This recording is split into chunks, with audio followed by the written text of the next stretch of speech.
Hello అందరికీ, bachelor style egg fried rice చేసుకుందామా? ముందుగా ఒక కళాయి తీసుకొని దానిలో ఆయిల్ వేసి ఒక 3 గుడ్లను పగలగొట్టి స్క్రంబుల్స్ చేసుకోండి. దాంట్లో సాల్ట్ కూడా వేసుకోండి. స్క్రంబుల్ చేసిన ఎగ్ని బాగా ఫ్రై చేయండి. ఎగ్ బాగా ఫ్రై అయిన తర్వాత ఒక ప్లేట్లోకి పక్కకు తీసుకోండి. ఇప్పుడు అదే కడాయిలో ఆయిల్ పోసి గరం మసాలా గింజలు, వెల్లుల్లి, అల్లం వేసి అలాగే కొంచెం కరివేపాకు కూడా వేసుకొని పచ్చిమిర్చి వేసి బాగా కలుపుకోండి.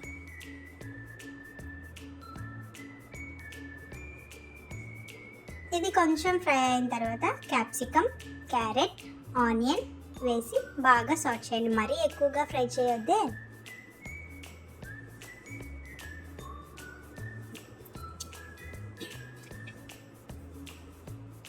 ఇప్పుడు దానిలో ఉడకపెట్టేది పక్కన ఉంచుకున్న రైస్ని వేసి ఆ రైస్లో కొంచెం వెనిగర్, పెప్పర్, రైస్కి సరిపడేంత సాల్ట్ వేసుకొని మంచిగా మిక్స్ చేసుకోండి.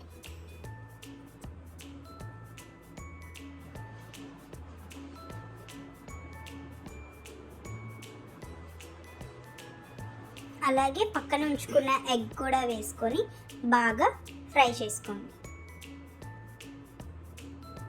ఇంకేం చూస్తున్నారు? అంతే, కొంచెం గరం మసాలా వేసుకొని కొత్తిమీర జల్లుకొని ప్లేట్లోకి సర్వ్ చేసుకుంటే మన bachelor style simple egg fried rice